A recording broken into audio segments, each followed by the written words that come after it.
بسم اللہ الرحمن الرحیم اللہم صلی علی سیدنا و مولانا محمد وعلی آلہ وصحبہ وبارک وسلم۔ الصلاۃ والسلام علیک یا سیدی یا رسول اللہ وعلی آلک واصحابک یا سیدی یا خاتم النبیین۔ اللہ رب العزت کا لاکھ لاکھ شکر ہے کہ جس کی توفیق رفیق سے آج ہم پھر ایک مرتبہ قرآن پاک کو سیکھنے کے لیے حاضر ہیں، اور اسی طرح ہماری زندگیوں میں جمعۃ المبارک کا دن، جس کو آقا نامدار تاجدار انبیاء حضرت محمد مصطفیٰ صلی اللہ تعالیٰ علیہ وسلم نے ہمارے لیے یوم العید قرار دیا، گویا کہ یہ دن عید کا دن ہے۔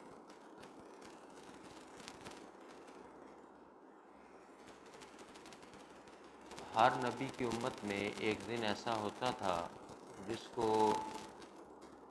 تقدس حاصل تھا، جیسے یہود جو تھے انہیں آپ سورہ بقرہ میں پڑھیں گے، ہفتہ کے دن شکار کرنے سے منع کیا گیا تھا کہ یوم السبت جو ہے، ہفتہ کا دن جو ہے، اس میں آپ نے شکار نہیں کرنا۔ اسی طرح مسلمانوں کے لیے جو جمعۃ المبارک کا دن ہے وہ بڑی اہمیت کا حامل ہے۔ اگر آپ اس کا تاریخی پس منظر دیکھیں تو اس کا آغاز اور اس دن کا تعلق سیدنا آدم علیہ السلام سے شروع ہو جاتا ہے۔ حضرت آدم علیہ السلام اور حضرت حوا کی جو قبولیت توبہ ہے وہ یوم الجمعہ کو ہوئی۔ حضرت نوح علیہ السلام کی جو کشتی ہے جب وجودی پہاڑ پر آ کر رکی اور آپ اس طوفان سے نجات مل گئی بخیریت، وہ بھی جمعہ کا دن تھا۔ حضرت یونس علیہ السلام جب مچھلی کے پیٹ میں چلے گئے اور پھر انہوں نے، جس کو آپ آیت کریمہ کہتے ہیں، لا الہ الا انت سبحانک انی کنت من الظالمین، یہ حضرت یونس علیہ السلام کی دعا ہے، دعائے یونس ہے۔ یہ جب پڑھی تو پھر اللہ پاک نے خلاصی بخشی، وہ بھی جمعہ کا دن تھا۔ فرعون سے نجات حضرت موسیٰ علیہ السلام کو ملی تو وہ بھی جمعہ کا دن تھا۔ اور اسی طرح کربلا کا جو واقعہ رونما ہوا اور جس میں حضرت امام حسین رضی اللہ تعالیٰ عنہ نے جام شہادت نوش فرمایا، وہ بھی جمعہ کا دن تھا۔ اور سب سے بڑھ کر یہ کہ قیامت بھی جمعہ کے روز آئے گی، یہ حضور نے بتایا، قیامت بھی جمعہ کے روز آئے گی، اس لیے یہ بڑی اہمیت کا حامل ہے۔ اور اس کے ساتھ ساتھ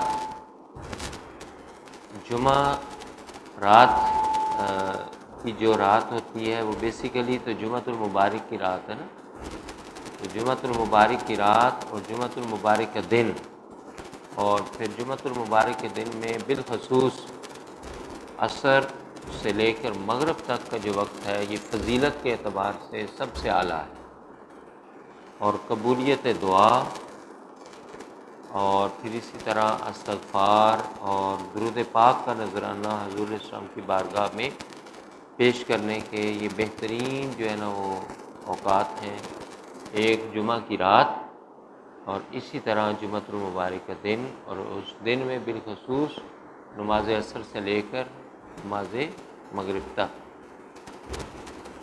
تو کوشش کیا کریں کہ ویسے بھی اپنی زندگیوں کے اندر کثرت درود پاک اس کو حصہ بنا لیں۔ جتنی بھی عبادات ہیں نا، یاد رکھ لیں، ابھی بات چل پڑی ہے تو اب اس کو کمپلیٹ کر لیتے ہیں۔ جتنی بھی عبادات ہیں ان کی دو آسپیکٹس ہیں قبولیت کے اعتبار سے۔ ایک وہ قسم کی عبادات ہیں جو ظن القبول ہیں، زوئے سے ظن اردو میں بھی یوز کرتے ہیں نا، گمان کو کہا جاتا ہے۔ وہ گمان کیا ہوتا ہے؟ شاید یقینی کیفیت نہیں اس میں پائی جاتی، شک و شبہ پایا جاتا ہے کہ مجھے گمان ہے کہ ایسا ہو جائے گا، یعنی کہ آپ شور نہیں ہوتے، لیکن سیاق و سباق اور حالات کو یا معروضی حالات کو مد نظر رکھتے ہوئے آپ ایک پریڈکشن دیتے ہیں۔ کیا کرتے ہیں؟ پریڈکشن جو ہے نا وہ دے دیتے ہیں کہ ایسا ہو، تو ویسا ہو بھی سکتا ہے اور نہیں بھی ہو سکتا۔ تو ظن کا مطلب گمان، قبول، ایکسیپٹ کرنا، کہ ایسی عبادات ہیں جن کو ادا کرنے کے بعد آپ اللہ سے امید تو رکھ سکتے ہیں قبولیت کی، مگر آپ کوئی قطعی طور پر نہیں کہہ سکتے یہ قبول ہو گئی ہے، کسی صورت نہیں کہہ سکتے۔ آپ نے نماز پڑھ لی، آپ نے زکوٰۃ ادا کر لی، آپ نے فریضہ حج ادا کر لیا، آپ نے ماہ سیام میں سارے روزے رکھ لیے، الغرض کوئی عبادت آپ نے کر لی، آپ نے صدقہ کر لیا، خیرات کر لیا، کچھ بھی کر لیا، تو آپ کسی عبادت کے متعلق سرٹیفکیٹ قبولیت کا جاری نہیں کر سکتے۔ آپ یہ تو کہہ سکتے ہیں کہ یہ ظن القبول ہے، آپ اس کی بارگاہ الہی سے جو ہے نا وہ قبولیت کی امید رکھ سکتے ہیں، کہ اس نے فرمایا کہ لا تقنطوا من رحمت اللہ، بندے میری رحمت سے مایوس نہ ہونا کسی حال میں بھی۔ تو گناہ جتنے بھی ہوں، سمندر سے بھی بڑھ جائیں نا تو پریشان نہ ہوا کریں، بس توبۃ النصوح کی طرف آ جائیں، توبہ کی طرف نہ آئیں بلکہ کس کی طرف؟ توبۃ النصوح، سچی اور پکی جو توبہ ہے اس کی طرف بس آپ لوٹ آئیں، تو پھر سمندر سے بڑھ کے اور ان گنت ان لمیٹڈ بھی گناہ ہے نا، تو اس کی رحمت ان لمیٹڈ سے بھی ان لمیٹڈ ہے۔ رحمتی وسعت کل شیء، بے شمار واقعات ہیں ایسے جو کہ اس بات پہ دلیل ہے کہ اس کی رحمت کتنی وسیع ہے، کہ بندے نے ابھی توبہ کا صرف ارادہ کیا ہوتا ہے اور بخش دیتا ہے۔ آپ بخاری اور مسلم کو اٹھا لیں، متفق علیہ حدیث ہے، ایک شخص تھا بنی اسرائیل کا، اس نے قتل کر دیے 99، کتنے؟ 99۔ اور قتل جو ہے نا حقوق العباد میں سب سے بڑا گناہ ہے، حقوق العباد میں سب سے بڑا، حقوق اللہ میں شرک اور حقوق العباد میں سب سے بڑا۔ اور قیامت کے روز حضور علیہ السلام نے فرمایا کہ حقوق العباد کی جب باری آئے گی تو سب سے پہلا سوال قتل کے متعلق ہوگا، کتنے کیے کتنے کروائے، بات ایک ہی ہے، کتنے کیے یا کتنے کروائے۔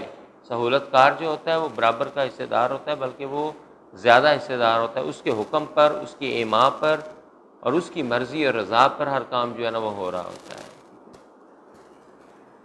تو 99 قتل کیے تو ارادہ پیدا ہو گیا دل میں کہ معافی مانگو اللہ سے۔ تو راستے میں جا رہا تھا تو اس نے کسی سے پوچھا کہ میں نے 99 قتل کیے ہیں، کیا میری معافی ہو سکتی ہے؟ اب وہ ہماری طرح کا بندہ تھا، فتوی باز تھا، کوئی فتویٰ والے مولوی جو تھے نا وہ کو مل گیا، اس کو روکھا سوکھا، ٹھیک ہے، وہ ملے، اس نے کہا نہ نہ نہ، یہ تم کیا کہہ رہے ہو، 99 قتل کر کے تمہیں معافی مل جائے؟ اس نے اس کو بھی قتل کر دیا، چلو 100 کا عدد پورا کر دیا، حدیث کے الفاظ ہیں یہ، ٹھیک ہے، اور متفق علیہ حدیث ہے، بخاری اور مسلم کی حدیث ہے یہ، اس کی ویلیڈیٹی اور بڑھ جاتی ہے، ریلائبلٹی اس کی اور ہو جاتی ہے اس حدیث کی، ٹھیک ہے۔ پھر چل پڑا، پھر راستے میں ایک بندہ ملا، اس سے پوچھا کہ یار میں نے 100 قتل کر دیے کہ میری معافی ہو جائے گی؟ اب وہ کوئی صوفی باصفا تھا، وہ جو ملا وہ کوئی روکھا سوکھا آج کل کا مولوی نہیں تھا، فتوی باز نہیں تھا، سطحی نالج رکھنے والا نہیں تھا، وہ تھا جو صوفی باصفا تھا، عالم باعمل تھا، وہ مل گیا، اس نے کہا ہاں ہو جائے گی۔ بھئی یہ معاملہ اللہ اور بندے کا ہے، ہم بیچ میں کیوں ٹانگ اڑائیں، ہمارا کیا ہے، ٹھیک ہے۔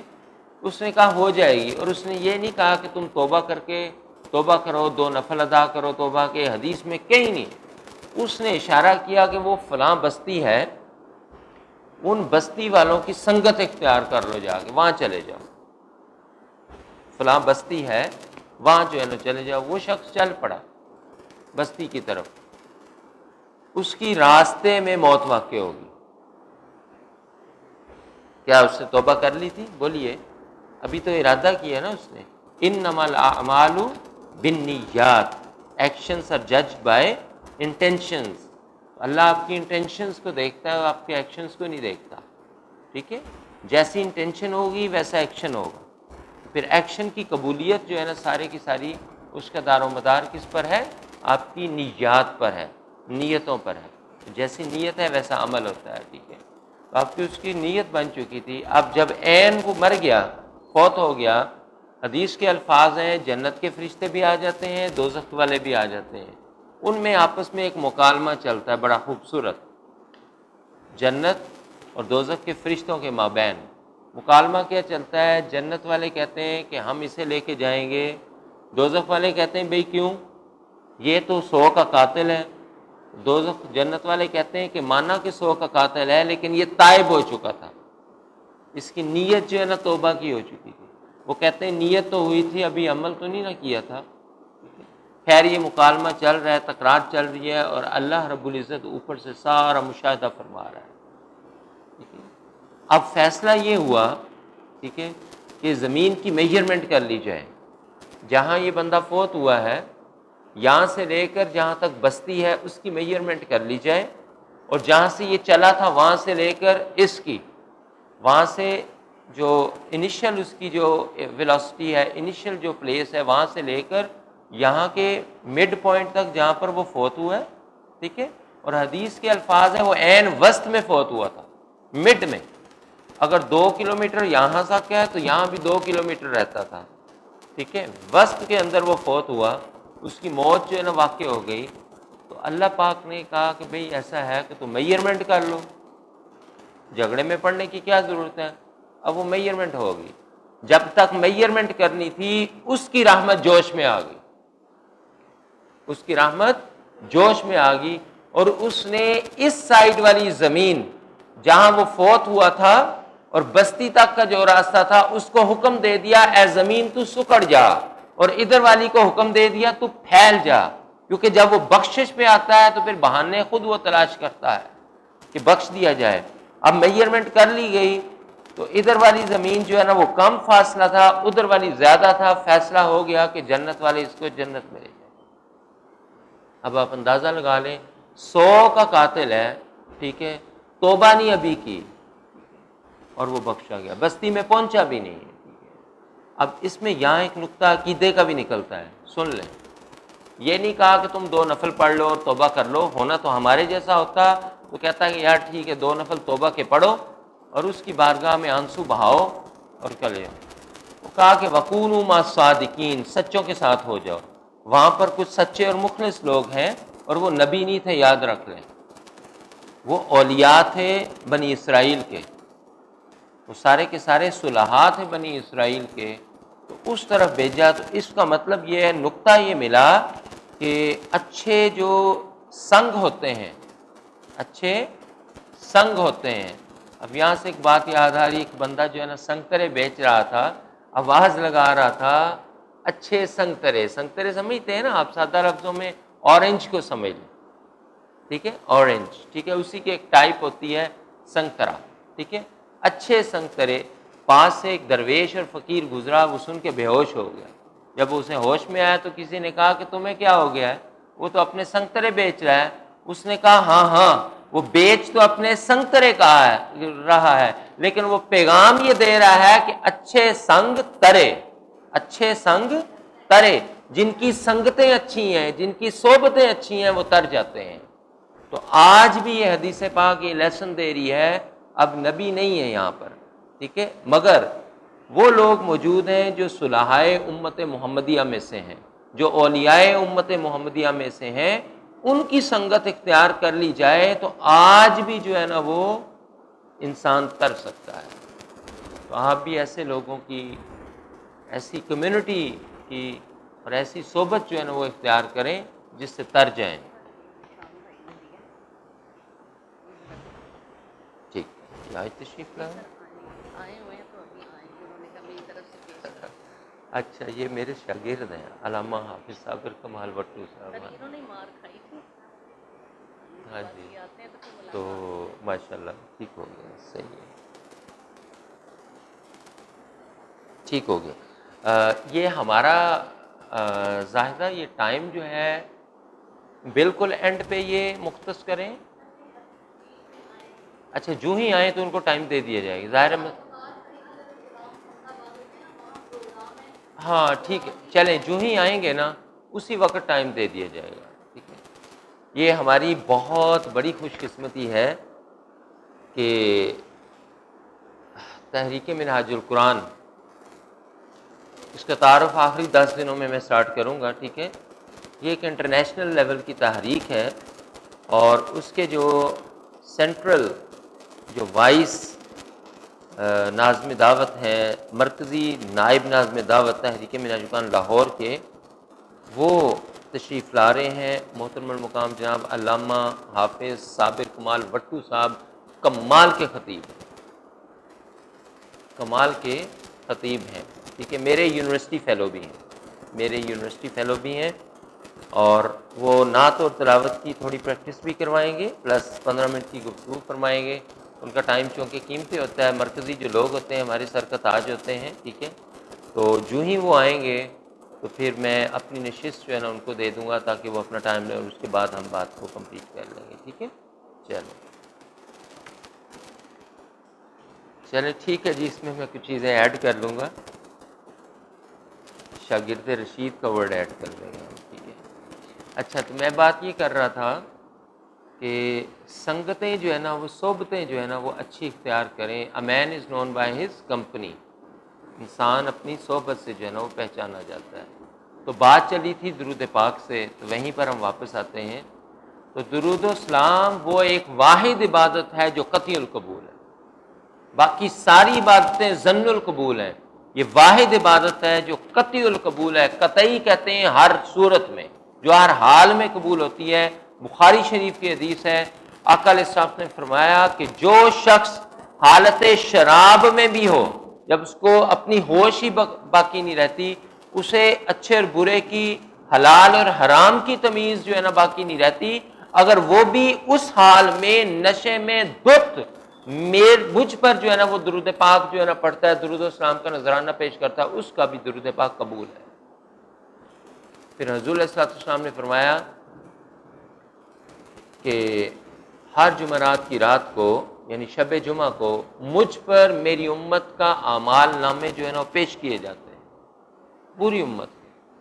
اب یہ حدیث ایک مسئلہ نہیں حل کرتی، کئی مسائل، آپ کا مسئلہ حاضر و ناظر بھی حل کرتی ہے، کہ حضور حاضر و ناظر بھی ہیں، یا معاذ اللہ جن لوگوں کا یہ خیال ہے کہ ڈیکمپوزیشن ہو چکی ہے، وہ شاید کیمسٹری زیادہ پڑھتے ہیں، پر انہیں یہ نہیں پتا کہ کیمسٹری ہو، فزکس ہو، بایولوجی ہو، ایسٹرونومی ہو، وٹس ایور، کاسمولوجی ہو، کچھ بھی ہو، یہ ساری اسلام کی خدمت گزار ہے، اور قرآن اور حدیث سے اخذ ہوتی ہیں۔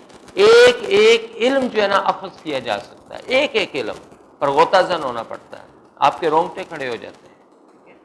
سائنس نے بہت ساری چیزیں اب جا کے ثابت کی ہیں۔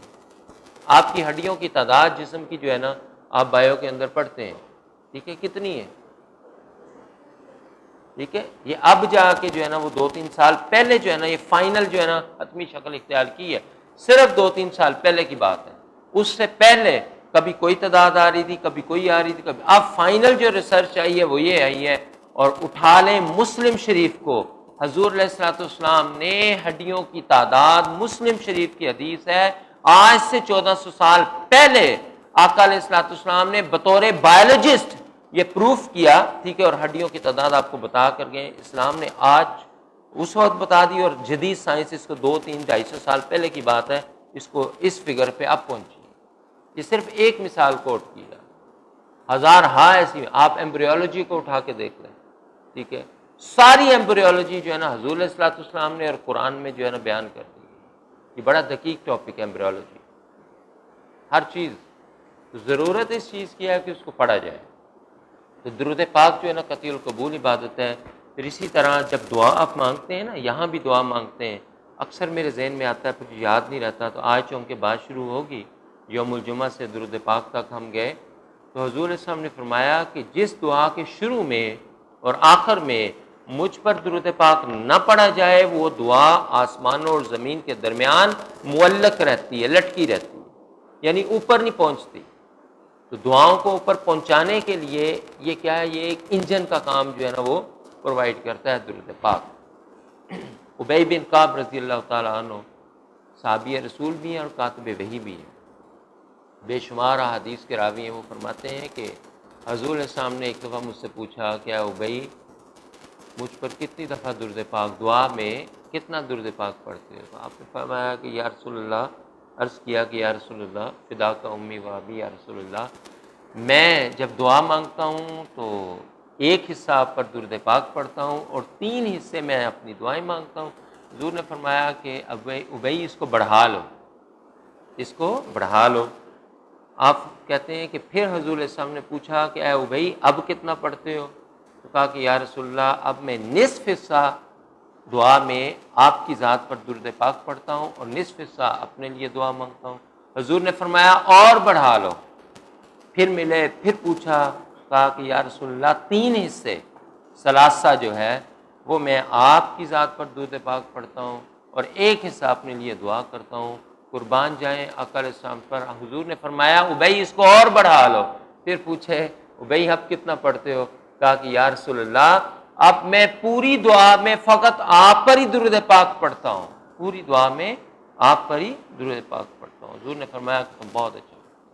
اس کا مطلب یہ ہوا کہ فقط حضور علیہ السلام پر ہاتھ اٹھا کر درود پاک پڑھ لیا جائے تو آپ کی ساری حاجات، ساری دعائیں جو کہ آپ زبان سے نہیں کہتے، زبان حال سے نہیں ادا کرتے، ارے وہ تو دلوں کے حال کو بھی جانتا ہے نا، وہ اتنا خوش ہوگا کہ وہ سب کچھ قبول۔ حضور راز بتا گئے ہیں دعاؤں کی قبولیت کا، راز بتا دیا آپ کو دعا کی قبولیت کیسے ہوتی ہے۔ میری ذات پر درود پاک پڑھتے رہو، یہ ہے توحید۔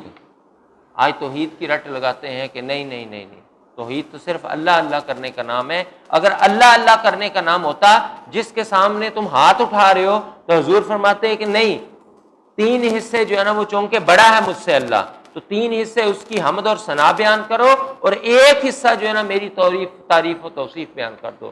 فرمایا نہیں، پوری دعا جتنی دیر کے لیے ہاتھ اٹھیں، 1 منٹ کے لیے، 2 کے لیے، 20 کے لیے، گھنٹوں کے لیے، اس میں فقط مجھ پر ہی درود و سلام پڑھتے جاؤ، اللہ تمہاری ساری حاجات قبول کر لے گا۔ اور یہی سب سے بڑی توحید ہے، سب سے بڑی توحید حضور کو ماننا ہے۔ یاد رکھو، حضور کو نام ماننا اور اللہ کو نام ماننا یہ سب سے بڑا شرک ہے، یہ سب سے بڑا گناہ ہے، اس سے بڑا گناہ کوئی نہیں ہے، اور مسلمان اور دائرہ اسلام میں داخل نہیں ہو سکتا۔